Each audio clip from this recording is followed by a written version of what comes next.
أجمعين من يوم ظلمهم وعداوتهم إلى يوم الدين. أما بعد فقد قال الله تبارك وتعالى في القرآن الحكيم بسم الله الرحمن الرحيم يسبح لله ما في السماوات وما في الأرض الملك القدوس العزيز الحكيم هو الذي بعث في الأميين رسولا منهم يتلو عليهم آياته ويزكيهم ويعلمهم الكتاب والحكمة وإن كانوا من قبل لفي ضلال مبين. صلوات. اللهم صل على محمد وآل محمد. روز جمعہ پروردگار عالم کی طرف سے ایک وہ عنایت ہے، ایک وہ تحفہ ہے، ایک وہ بابرکت دن ہے کہ جس کی خاص فضیلتیں اور خاص عنایتیں پروردگار عالم عطا کیا کرتا ہے. شب جمعہ اور جمعے کا روز خاص طور پر اگر انسان خدا سے کوئی حاجت طلب کرنا چاہتا ہے، اگر توبہ کرنا چاہتا ہے، اگر کوئی پروردگار عالم سے کسی اپنے اوپر ہونے والی کسی کیفیت کی شکایت کرنا چاہتا ہے، اپنے ظلم کو برطرف کرنا چاہتا ہے، تو روایت ہے امام محمد باقر علیہ الصلوۃ والسلام کی اللهم صل على محمد وآل محمد کہ شب جمعہ میں پروردگار عالم ان دعاؤں کو قبول کیا کرتا ہے. جمعے کا روز اسی طریقے سے بابرکت دن ہے کہ جس کی شب کو جب پروردگار نے اتنا بابرکت بنایا ہے تو دنوں کا سردار کہا گیا. یعنی 7 دنوں میں سے اگر کوئی ان تمام دنوں کا کوئی سردار ہے، کوئی ان سب سے بڑھ کر ہے تو وہ جمعے کا روز خاص طور پر ہمارے لیے اس لیے بھی بابرکت اور باسعادت بن جاتا ہے کہ یہ منسوب ہے سرکار حجت امام عصر والزمان عجل اللہ تعالی فرجہ الشریف کے ساتھ. اللهم صل على محمد وآل محمد. اور جمعے کے دن میں جو پروردگار احکام جو نماز جمعہ کے اعتبار سے بیان ہوتے ہیں، سب سے اہم ترین بات یہ ہے کہ جب خدا کی رحمت اور خدا کے حضور پیش ہونے کی بات ہوتی ہے تو انسان کی توجہ سب سے پہلے اسی طرف جانی چاہیے کہ اپنے آپ کو خدا کے سامنے حاضر ہونے کے قابل بنائے. اور اسی لیے اہم ترین حصہ ہے، میں اپنے آپ کو بھی اور آپ سب کو بھی توجہ دلاتا ہوں کہ خدا کے تقوی کی طرف توجہ کی جائے، متقی بننے کی طرف توجہ کی جائے، خوف خدا اپنے دل میں بسانے کی طرف توجہ کی جائے، اور اپنے آپ کو ایسا بنانے کی کوشش کی جائے کہ اگر ابھی ہمیں موت کا سامنا ہو تو خدا کے سامنے پیش ہونے سے شرمندگی نہ ہو، خدا کے سامنے پیش ہونے سے کوئی انسان عار محسوس نہ کرے. اور یہ سورہ جمعہ کی چند آیات، 2 آیتیں میں نے آپ کے سامنے پیش کی. پروردگار عالم نے ان ابتدائی آیتوں میں جو پیغام دیا ہے، اس سورے کی ابتدا بھی اسی انداز سے ہے کہ یسبح للہ ما فی السماوات و ما فی الارض، اللہ کی تسبیح بیان کرتا ہے وہ سب کچھ جو آسمانوں میں ہے، وہ سب کچھ زمینوں میں ہے، سب کا سب خدا کی تسبیح کر رہا ہے. وہ پروردگار کون ہے کہ جس کی تسبیح کی جا رہی ہے؟ جمعے کے دن سورہ جمعہ کو پڑھنے کی اپنی برکتیں، خاص طور پر نماز جمعہ کے اندر پڑھنا مستحب قرار دیا گیا. کچھ پیغام، کوئی خاص چیز، کوئی خاص ایسی بات کہ جو پروردگار عالم اس سورے کی ان آیتوں میں بیان کر رہا ہے. 2 آیتیں میں نے پیش کی ہے، کوشش کروں گا کہ یہ وضاحت آپ کے سامنے پیش کروں. ایک مرتبہ صلوات پڑھیں محمد و آل محمد پر. اللهم صل على محمد وآل محمد. وہ پروردگار کون کہ جس کی تسبیح کی جا رہی ہے؟ 4 صفات بیان کی. یسبح للہ ما فی السماوات و ما فی الارض الملک القدوس العزیز الحکیم. یعنی جمعے کے دن خدا کو یاد کرو، سورہ جمعہ پڑھو، ابتدا میں 4 صفات کا تذکرہ، 4 خدا کے نام. الملک، بادشاہ وہ ہے. یعنی انسان جب یہ کہتا ہے، کچھ چیزیں ایسی ہوتی ہیں نا، بچوں کو ہم رٹواتے ہیں، بچوں کو ہم بار بار کسی چیز کو ریپیٹ کرواتے ہیں. یہ ریپیٹیشن، یہ الفاظ اس کے ذہن میں اتنے بس جائیں، اس کو اتنا پتہ چل جائے. بچہ پیدا ہوتا ہے، اس کو کیا پتہ اس کا ماں کون، اس کا باپ کون، اس کو کیا پتہ اس کا فلاں رشتہ دار کون، اس کا چچا کون ہے، ماموں کون ہے. بچے کو نہیں سمجھ میں آ رہا ہوتا، نہ اسے پتہ ہوتا، لیکن اسے پہلے لمحے سے یہ احساس دلاتی ہے ماں کہ میں تیری ماں ہوں۔ باپ اس پر وہ شفقت کر رہا ہوتا ہے تو اسے پتہ چلتا ہے کہ یہ میرا باپ ہے۔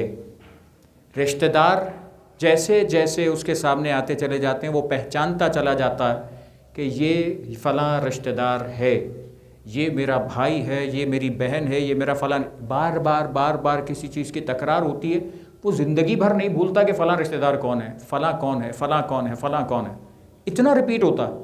پروردگار ہر جمعے کو انسان کو یہ سورہ جمعہ کے ذریعے سے پیغام دیتا ہے، یاد رکھو بادشاہ وہ ہے۔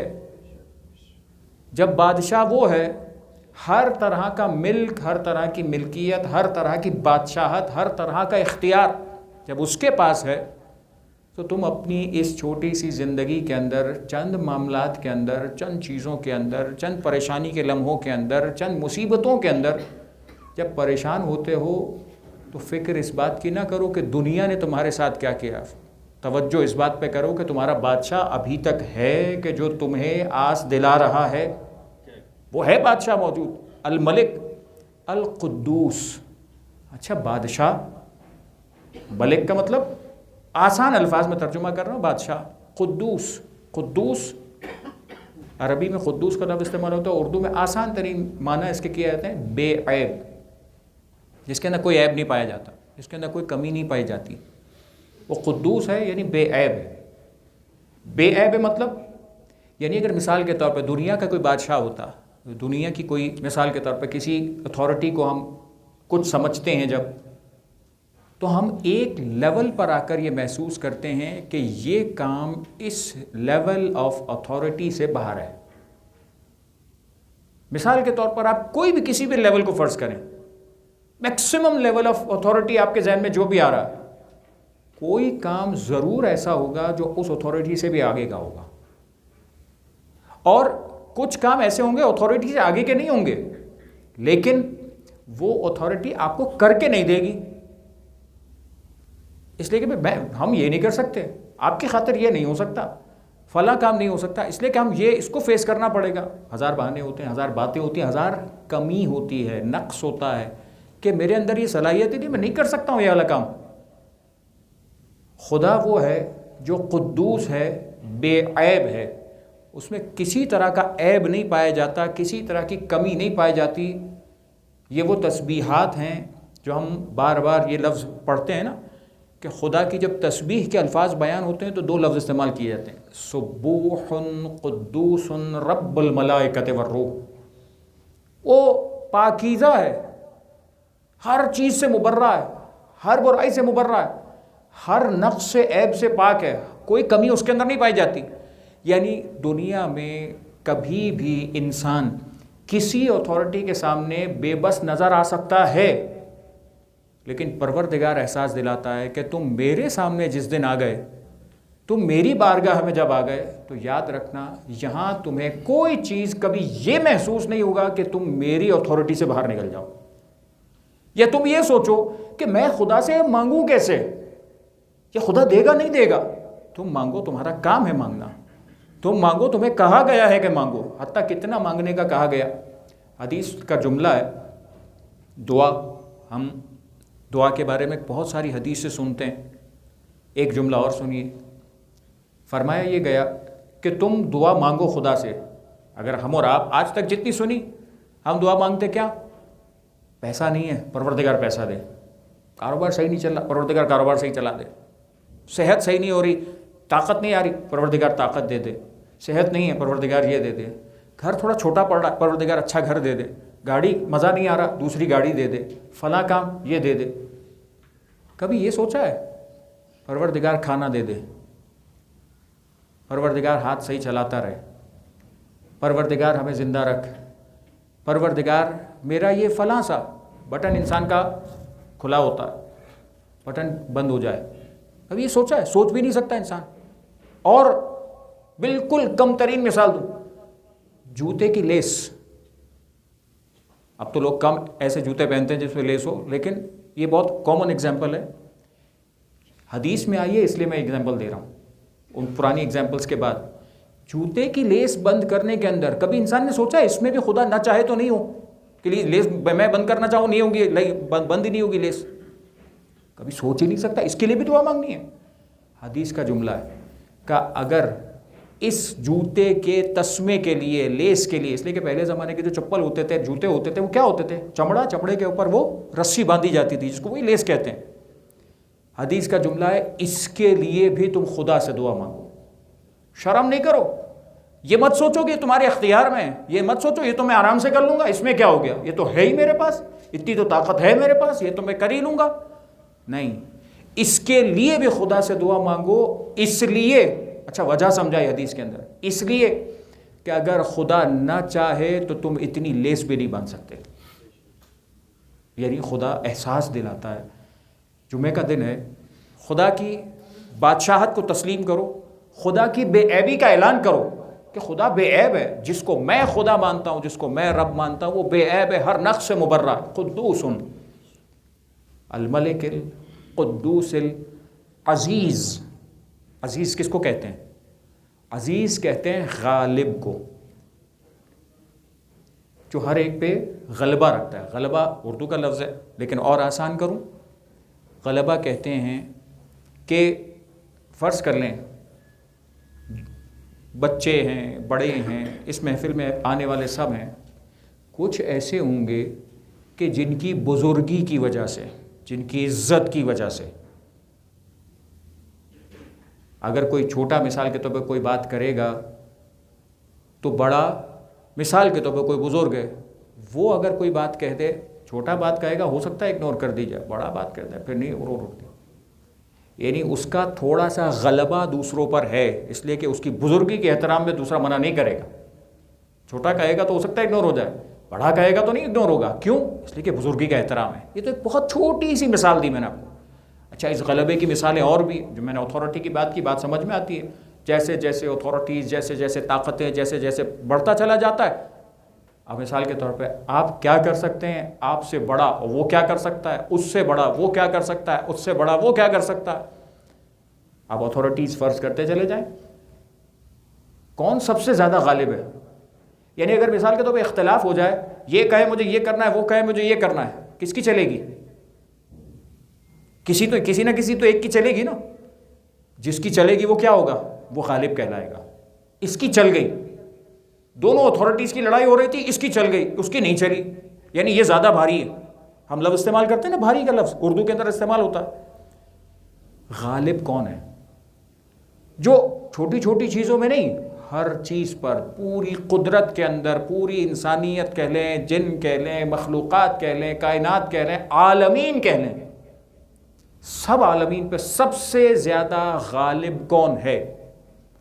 اعلان کرو پروردگار تو عزیز ہے، تو غالب ہے، کوئی کچھ کرنا چاہے تو نہیں چاہے گا نہیں ہو سکتا۔ کوئی پلان بنا لے، تو نے نہیں چاہا تو مجال نہیں ہے وہ پلان کامیاب ہو جائے، مجال نہیں ہے وہ پلان ایگزیکیوٹ ہو جائے، نہیں ہو سکتا۔ غالب کون؟ خدا۔ الحکیم، چوتھی صفت، وہ پروردگار وہ ہے جو حکیم ہے۔ حکیم کس کو کہتے ہیں؟ اردو میں بھی لفظ استعمال ہوتا ہے، حکمت والا۔ یعنی وہ جب کوئی کام کرتا ہے نا، وہ کسی بھی فعل کو جب انجام دیتا ہے، جب کوئی کام اس کی قدرت میں انجام پا رہا ہوتا ہے تو بغیر حکمت کے نہیں ہوتا۔ حکمت مطلب کیا؟ بغیر پروف کے، بغیر کسی ایسی دلیل کے کہ اس کو پتہ ہے کہ یہ کام کیوں کر رہا ہوں، کیا کر رہا ہوں، کیا اثر ہوگا، کہاں تک اس کا ایفیکٹ جائے گا، وہ دیکھتے جانتے بوجھتے ہوئے وہ کام کر رہا ہوتا ہے۔ وہ پروردگار کون ہے؟ حکیم ہے۔ اگر میں ان چار الفاظ جو بھی پہلی آیت ہم نے پڑھی، تمام تعریفیں، تمام تسبیح ہیں اس ذات خدا کے لیے، اور ساری کائنات کے اندر آسمان و زمین سب اس کی تسبیح بیان کرتے ہیں کہ جو بادشاہ ہے، بے عیب ہے، غالب ہے، حکیم ہے، اس کی بے عیبی کا اعلان کرتے ہیں۔ یہ ایک آیت مبارکہ ہی انسان کو جھنجھوڑنے کے لیے کافی ہے کہ جب سب کچھ وہی ہے تو تم ان چھوٹی چھوٹی باتوں کے اندر کے چند پیسوں کے فائدے کے لیے اس کی مخالفت مول لو گے۔ کسی کو خوش کرنے کے لیے جھوٹ بول کر اس کی مخالفت مول لوگے؟ کسی کی لگائی بجھائی کرنے کے لیے کسی مومن کی غیبت کر کے اس کی مخالفت مول لوگے؟ کسی کام کو انجام دینے میں ذرا سا فائدہ دیکھتے ہوئے کسی کو دھوکہ دے کر اس کی مخالفت مول لوگے؟ پروردگار توجہ دلاتا ہے جمعے کا دن تقوی کی طرف انسان آئے، اپنے آپ کو پاکیزہ بنائے، اپنے آپ کو خالص بنائے، اپنے آپ کو ایسا بنائے کہ پروردگار تجھ سے ڈرتا ہوں، اور جب تجھ سے ڈرتا ہوں تو پھر کسی سے نہیں ڈرتا۔ بس یہ پروردگار عالم وہ پیغام دیتا ہے کہ انسان ان تمام چیزوں کی طرف توجہ کرے اور اپنے آپ کو تقوی کی طرف گامزن کرے۔ بسم اللہ الرحمن الرحیم والعصر ان الانسان لفی خسر الا الذین آمنوا وعملوا الصالحات وتواصوا بالحق وتواصوا بالصبر۔ اللهم صل على محمد وآل محمد، اللهم صل على محمد وآل محمد، اللهم صل على محمد وآل محمد۔ اعوذ باللہ من الشیطان الرجیم، بسم اللہ الرحمن الرحیم، الحمد للہ رب العالمین، والصلاة والسلام علی اشرف الانبیاء والمرسلین، سیدنا و نبینا و مولانا ابی القاسم المصطفیٰ محمد۔ اللهم صل على محمد وآل محمد، والصلاة والسلام علی امیر المؤمنین علی بن ابی طالب۔ اللهم صل على محمد وآل محمد، والصلاة والسلام علی سیدۃ نساء العالمین فاطمۃ الزہراء۔ اللهم صل على محمد وآل محمد، والصلاة والسلام علی حسن بن علی المجتبی۔ اللهم صل على محمد وآل محمد، والصلاة والسلام علی حسین بن علی سید الشہداء کربلا۔ اللهم صل على محمد وآل محمد، والصلاة والسلام علی علی بن الحسین زین العابدین۔ اللهم صل على محمد وآل محمد، والصلاة والسلام علی محمد بن علی الباقر۔ اللهم صل على محمد وآل محمد، والصلاة والسلام علی جعفر بن محمد الصادق البار الامین۔ اللهم صل على محمد وآل محمد، والصلاة والسلام علی موسیٰ بن جعفر الکاظم۔ اللهم صل على محمد وآل محمد، والصلاة والسلام علی علی بن موسیٰ الرضا۔ اللهم صل على محمد وآل محمد، والصلاة والسلام علی محمد بن علی التقی۔ اللهم صل على محمد وآل محمد، والصلاة والسلام علی علی بن محمد النقی۔ اللهم صل على محمد وآل محمد، والصلاة والسلام علی حسن بن علی العسکری۔ اللهم صل على محمد وآل محمد، والصلاة والسلام علی حجة بن الحسن العسکری المہدی القائم المنتظر۔ اللهم صل على محمد وآل محمد، بسم اللہ الرحمن الرحیم، اللہم کل ولیک الحجة بن الحسن صلواتک علیہ وعلی آبائہ فی هذه الساعة وفی کل ساعة ولیا وحافظا وقائدا وناصرا ودلیلا وعینا حتى تسکنہ ارضک طوعا وتمتعہ فیہا طویلا۔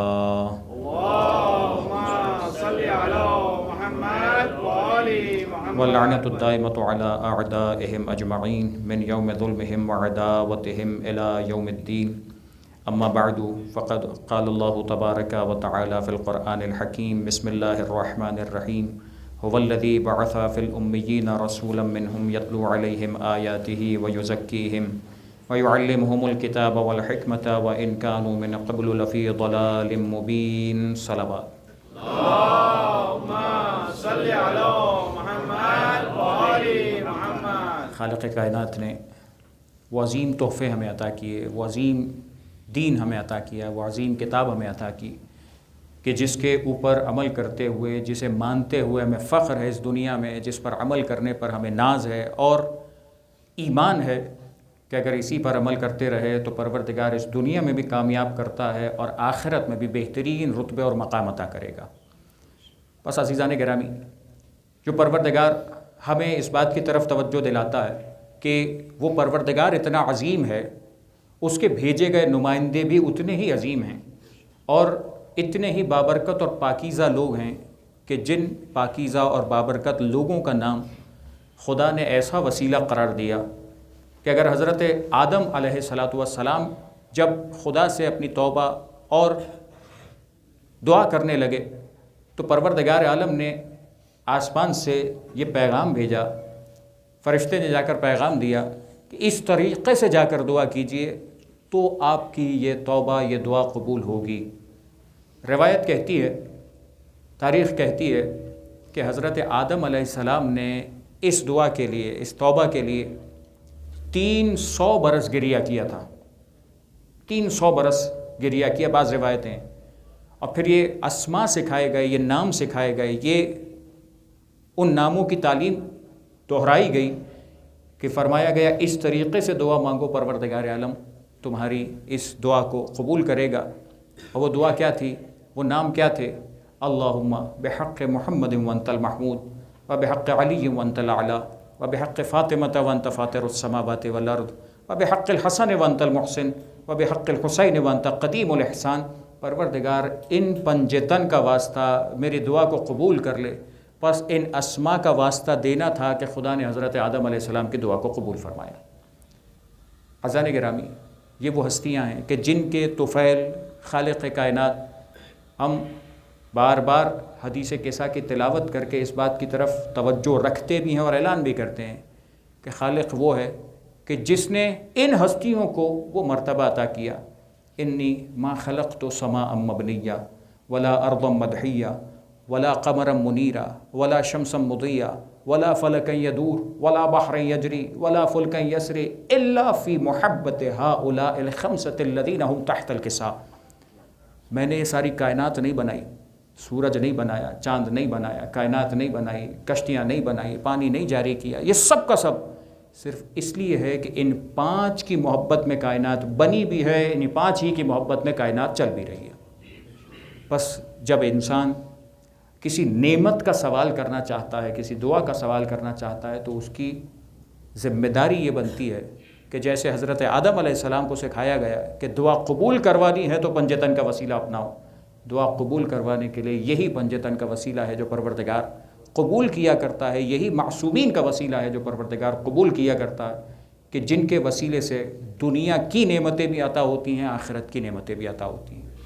بس اس دعا کے ساتھ آج کی اس خطبے کا اختتام کرتے ہیں کہ پروردگار ہم سے جو خطائیں ہوئیں، جو گناہ ہوئے، جو غلطیاں ہوئیں، جو ہماری وہ نقائص تھے، وہ جو عیب تھے، وہ جو کمی تھی، پروردگارہ ہم تجھ سے ان 5 ہستیوں کے واسطے سے، 4 معصومین کے وسیلے سے دعا کرتے ہیں، پروردگارہ ہم سب کے گناہان کبیرہ و صغیرہ کی مغفرت فرما، ہمارے مرحومین کے گناہان کبیرہ و صغیرہ کی مغفرت فرما، اعلیٰ علیین میں جوار معصومین سے ان سب کو ملحق فرما، پروردگارہ تیرے دین کو سیکھنے، سمجھنے، اس پر عمل کرنے کی توفیق عطا فرما، پروردگارہ آئندہ آنے والی زندگی میں ہر طرح کی معصیت سے بچنے کی توفیق عطا فرما، پروردگارہ ہم سب کے زندگیوں میں، ہماری اولاد کی زندگیوں میں خیر اور برکت کا نزول فرما، پروردگارہ اپنی رحمتوں سے ہمیں مالا مال فرما، پروردگارہ ہم سب کے رزق حلال میں برکت و وسعت فرما، ہم سب کے دنیا اور آخرت کی پریشانیوں کو دور فرما، پروردگارہ سرکار حجت کے ظہور میں تعجیل فرما، ہم سب کو ان کے اعوان و انصار میں قرار فرما۔